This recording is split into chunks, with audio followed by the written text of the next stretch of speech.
Benjamin Solomon Carson was born in Detroit, Michigan on September 18, 1951. His life is a remarkable tale of triumph over adversity. How did Ben Carson evolve from a street kid with an uncontrolled temper into one of the world's top neurosurgeons? There were a lot of problems for me realizing my dream of becoming a physician, not the least of which were the fact that my parents got divorced early on. That was devastating.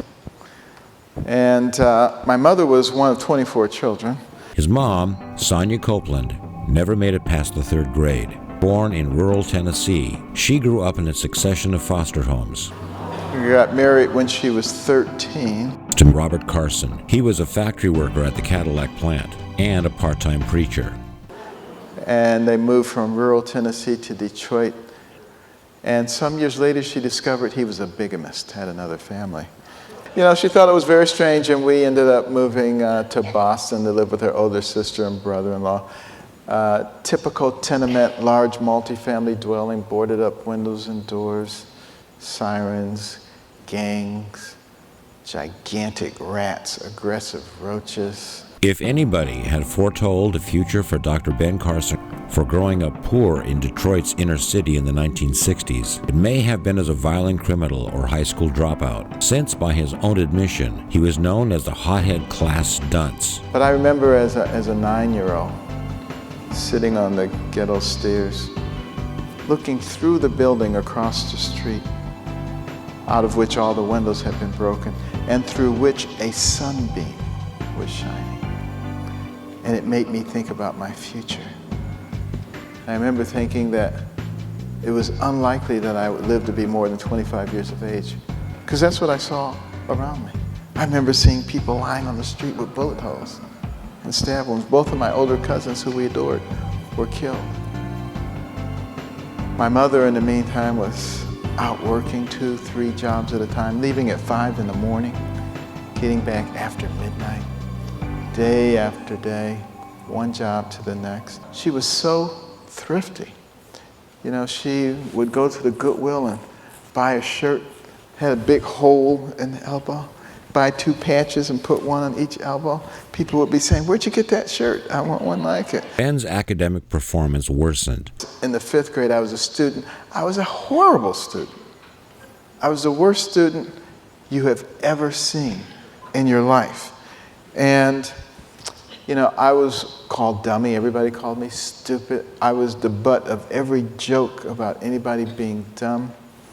And I didn't like it, but I tried to act like it didn't bother me, but it really did. When she realized that Ben and Curtis were wasting their time with constant TV, she literally pulled the plug. Only his mother's intervention stopped him from wasting his life.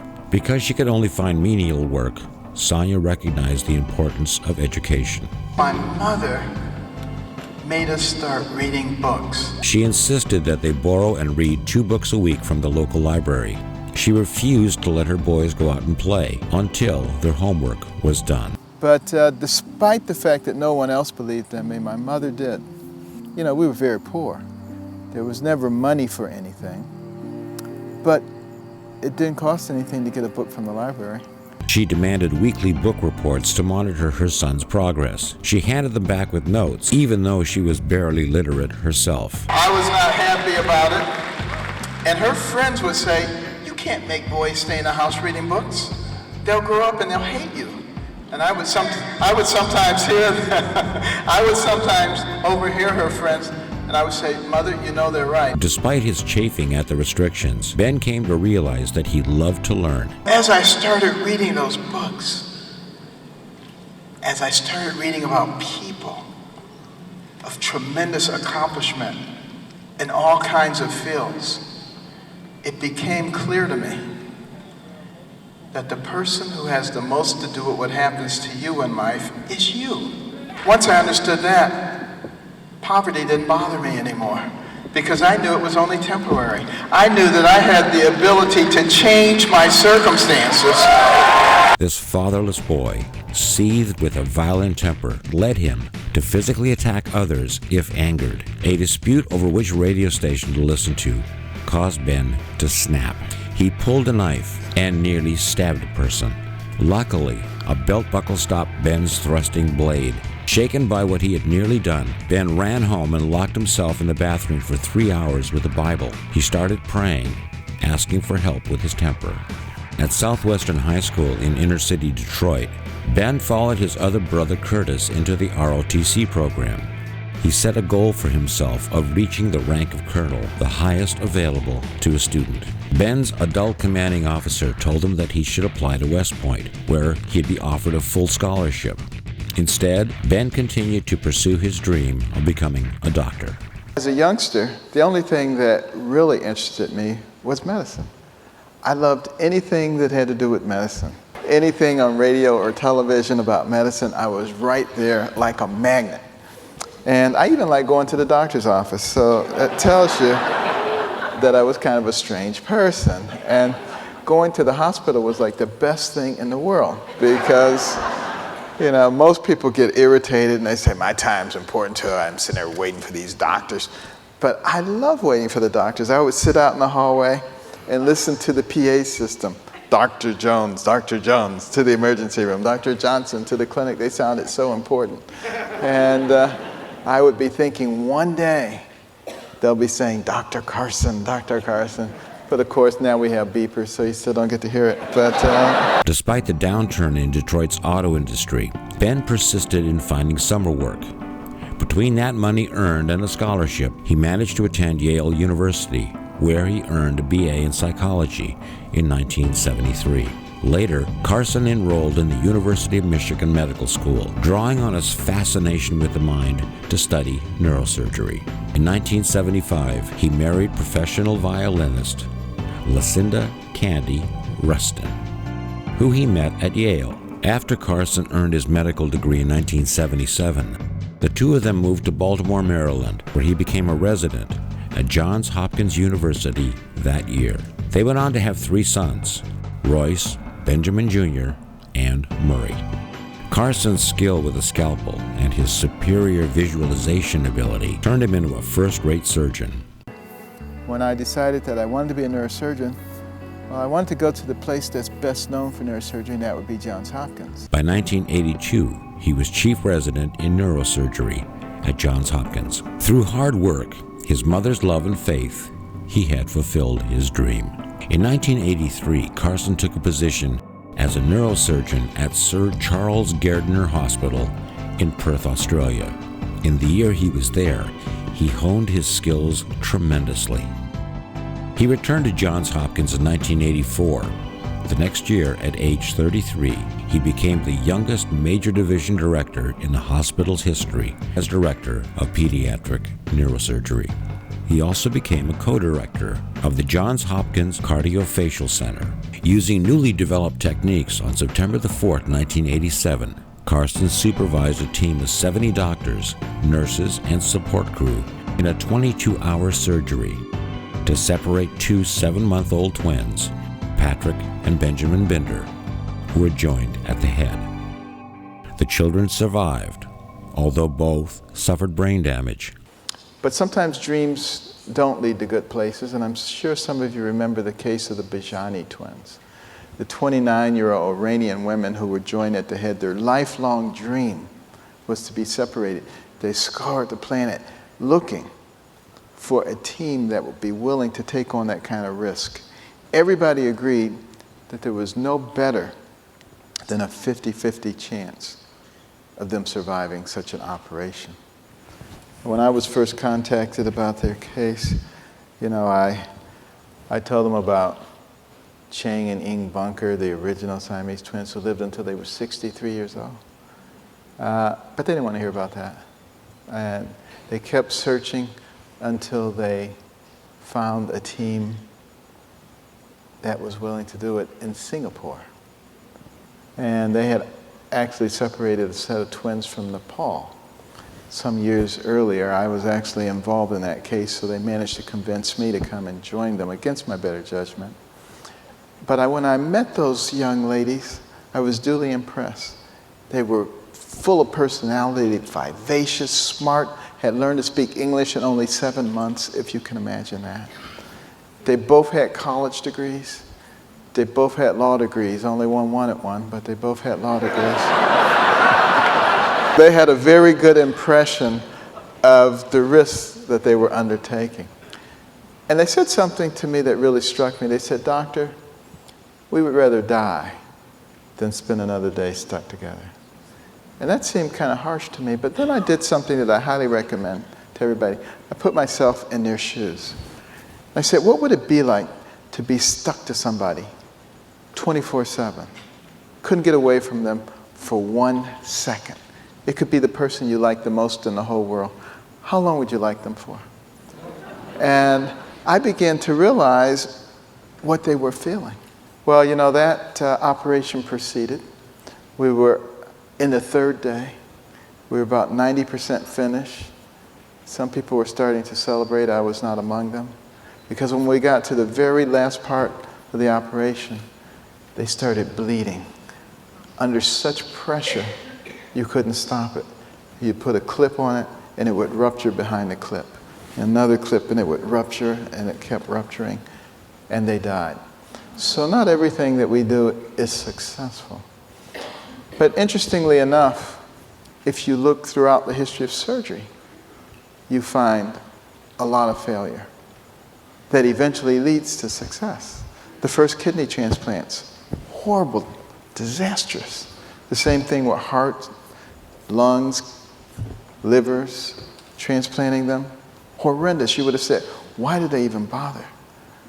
But every time there was a failure, information was gathered. Things were learned, and now all of those things can be done quite routinely. In 2001, CNN and Time magazine named Dr. Ben Carson as one of the nation's 20 foremost physicians and scientists.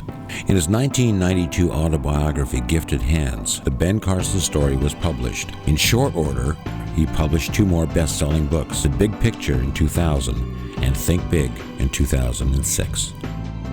Ben and Candy Carson's books, America the Beautiful, Rediscovering What Made This Nation Great, published in 2002, and 2004's One Nation, both became the #1 New York Times best sellers. For more than 20 years, Ben and Candy Carson, through the Carson Scholarship Fund, have awarded $1,000 to students in grades 4 through 11. No, we started right here in Baltimore with 25 scholarships, one for each county in the state. And the scholarships are given for superior academic performance and demonstration of humanitarian qualities. You got to care about other people. You can't just be smart. It's regardless of socioeconomic background. 20 to 30% of people who enter high school in this country now do not graduate. And this is the information age, the technological age.